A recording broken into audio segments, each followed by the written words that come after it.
Ракометниот клуб Кичево поради проблем со финансиите се откажа од понатамошно надпреварување.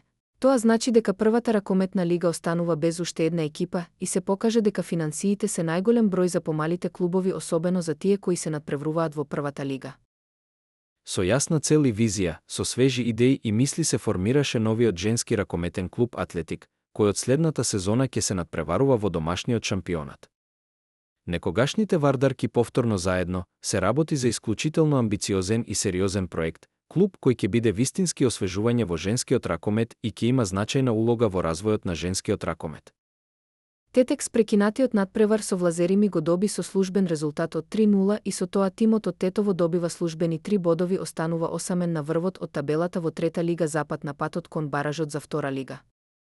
Штофарите сакаат експресно враќање во втора лига.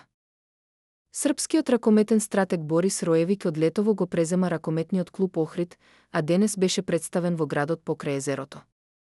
Тој ќе биде начело на клубот во наредните 3 сезони. Претходно, Роевик работеше во ракометниот клуб Војводина од Нови Сад, Србија, каде остави голема трага освојувајќи бројни домашни и меѓународни трофеи. Утре се играат надпреварите од 11-тото коло на трета лига, Исток, дерби меч во Делчево меѓу Брегалница и поранешниот прволигаш Хоризонт Турново, Тиверија против Слога Виница, Малеш во Берово го чека Светлост од Зрновци.